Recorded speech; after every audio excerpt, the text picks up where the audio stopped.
Hello, sir. Any news on how Juliet is doing? She's still depressed about the loss of Tybalt. This is understandable. The event is rather unfortunate. Any news on my marriage to the fine Juliet? My wife will speak to her about being married on Wednesday. No, Wednesday's too early. It will be Thursday. We will invite 1,000 or so friends. I wish tomorrow were Thursday.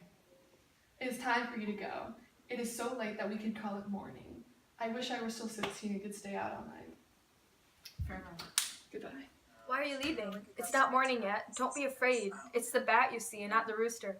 Every night the bat flies past the window. Night's still upon us. Besides, believe me, babe, it's still night. No, it's the rooster, not the bat. It is the morning. The night has ended. Look, Boo. With the morning sun, the streetlights have turned off, signaling the start of another day. Although I wish not to leave you, if I stay, I die. It's not night.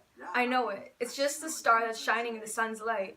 The night's torture. The light's illuminating your path to clear. So stay. There's no need for you to go. I'd rather be dead or in prison than live in here without you. I'm happy here, with you. I'll say the light is the reflection of the moon.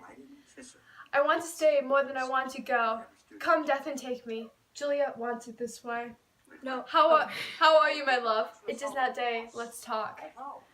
No, you have to go. The day is broken. The rooster sings so out of tune, making such a harsh noise. Some say the rooster makes a sweet, divine sound between day and night, but it's not true, because it separates us. The rooster tears us out of each other's arms. You can't stay. The men you have wronged are looking for you. More and more the light shines. You have to go. The light makes our minds. Juliet! Nurse, your mother is coming into your room. It's daybreak. Look about. Be careful. And the window lets stay in, and life goes out the window. Goodbye, goodbye. Give me one more hug and I will go. Are you leaving like that, my love? Yes, my husband, my friend. FaceTime me every hour of every day. Each minute we're apart seems like an eternity. I'll be many years older by the time you return. I'll take every chance I get to greet you, my dear. Do you think we'll ever meet again? I have no doubts. All these troubles will give us stories to tell each other in the future. Oh my God, I feel like such bad things are coming. Now that you're up there, you look like someone dead in the top of a tomb. Either I'm blind or you're unusually pale. You look pale too. Our sadness takes the color from our skin. Goodbye, goodbye.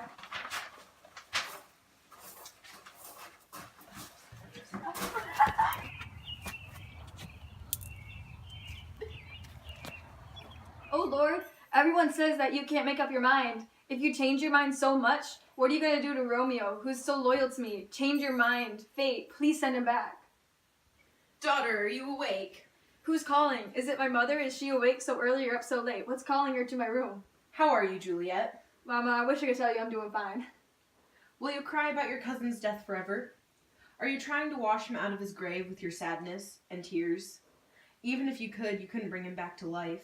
Stop crying, daughter. A little bit of sadness shows lots of love, but a lot of sadness shows a lot of stupidity. Just let me be. I must keep crying over such a great loss. Feeling the loss of a great friend, but the man you lost will feel nothing. Feeling a loss like this, I might cry forever. Well, you will not weep for the villain that killed your cousin, but instead for your cousin Tybalt. What villain, Mom? The only villain, Romeo. Maybe a villain, but God, please forgive him because I do.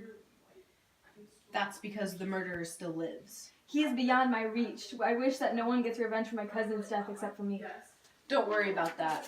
I'll send my men to Lapeer to take care of the problem, and he will soon visit Tybalt and then stay in his resting place. I'll never be content again until I see Romeo dead. Dead is how my heart feels. Instead of your men, let me go to Lapeer and stir his drink, so he will soon be in peace. I hate to hear his name, so I cannot see him. With the anger I feel after Tybalt's death, I will go to Lapeer. If you can find a way, I'll find a man. But never mind that.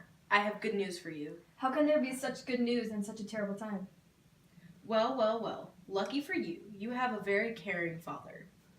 One who, despite such times of despair, has arranged a day you have not been expecting and that I haven't looked for. What kind of day could this be? Your wedding day. The handsome young man Paris, you remember him, right? At St. John's, you'll become a happy bride just this Thursday. No, I swear on God, and on St. John too, I will not make a happy bride ever. Why am I being married this fast? Tell Dad I will not marry Paris. I will not be married yet. If I would marry, it would be to Romeo, who you know I hate, rather than Paris. Here comes your father. You tell him yourself and see how he takes this news. How are you doing, daughter Juliet? I'm depressed. Hi, depressed. I'm Dad. Dad! When the sun sets, there's a slight moisture in the air, but at the death of my brother's son, it downpours. What are you, Juliet? Some kind of fountain? Why are you still crying? Will you cry forever? Your body is like a ship, the sea and the winds. Your eyes, which are the sea, flow with tears. Your body, the ship, which is sailing in the flood of your tears. Your sighs are the winds. Your sighs and your eyes are raging. Unless you calm down, your sighs and tears will sink your ship. So, wifey, what is Juliet's decision? Have you asked her yet? Yes, however, she will not thank you. Our daughter is not gracious, and it seems she would rather marry her grave than Paris. Take me with you? How? How is she not going to give us thanks? Is she not proud? Does she not think she is blessed? She is unworthy that we have arranged her marriage. So unworthy for a gentleman to be her groom. Not proud, but I'm thankful. I can never be proud of what I hate, but thankful of what I love and I'm supposed to be. How?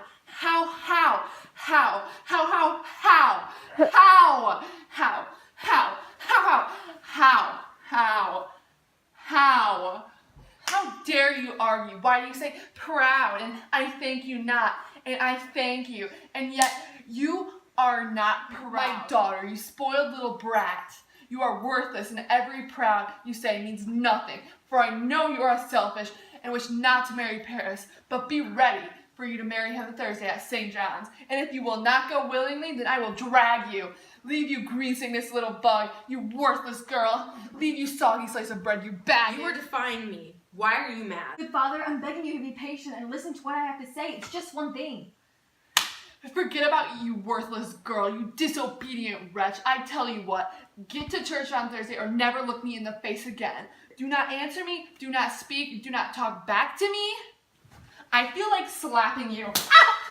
Wifey, we never felt blessed that we only had one child, but now I see that even one is too many. We have a curse at having her in this house. She disgusts me, the little floozy. God bless her. It is wrong of you to berate her like that. Why, wise lady? You shut up right now. Go blabber to your gossiping friends. Not me. I didn't say anything wrong. Oh, for goodness sake. Can't I say something? Things to your gossiping friends. I don't want to hear any more of it. You are too angry. This makes me mad. Every hour of the day, every minute that I think of it, at play, at work, everywhere. All I've ever wanted to do was find a husband for my daughter.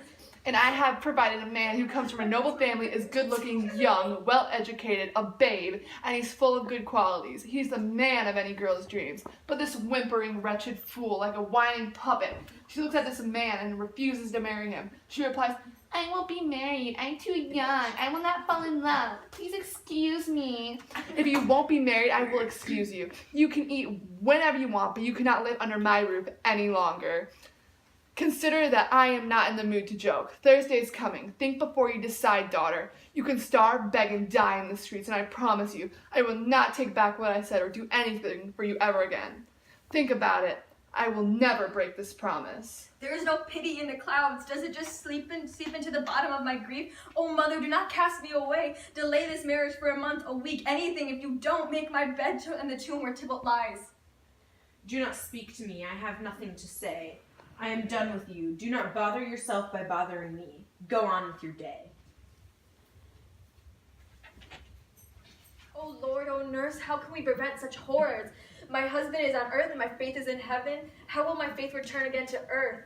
Unless my beloved shall return, please comfort me and help me, advise me. I look too kind and my soft exterior will harden in the real world. What do you think, nurse? Help me, nurse. Here's my opinion. Romeo is banished. That is safe to assume. If he comes to see you, it must be in stealth. So, since he must leave, I believe that you could marry Paris. He is a babe. Romeo is a dishcloth in comparison to him. Even an eagle does not have eyes as green and quick as him. I think you'll be happy in this second match. It excels your first. Even if it is not better, your marriage is over, dead even. Even if Romeo was as good as Paris, he doesn't live here, so you couldn't enjoy him. Are you speaking from your heart? I'm speaking from my heart and my soul. If not, kill them both. Amen. What? Amen! You gave me great comfort. Go and tell my mother that I've left. I've made my father angry, so I've gone to search for Friar Lawrence to confess my sins. All right, I will. That's a good idea. Okay, toodles. Ancient damnation. You wicked evil. Is it worse to sin to want to break my vow or to say bad things about my husband after she praised him so many times before? Away with your advice, nurse. From now on, I will not share my feelings with you. I'm going to the friar to find a solution. And if anything else fails, I still have the power to kill myself.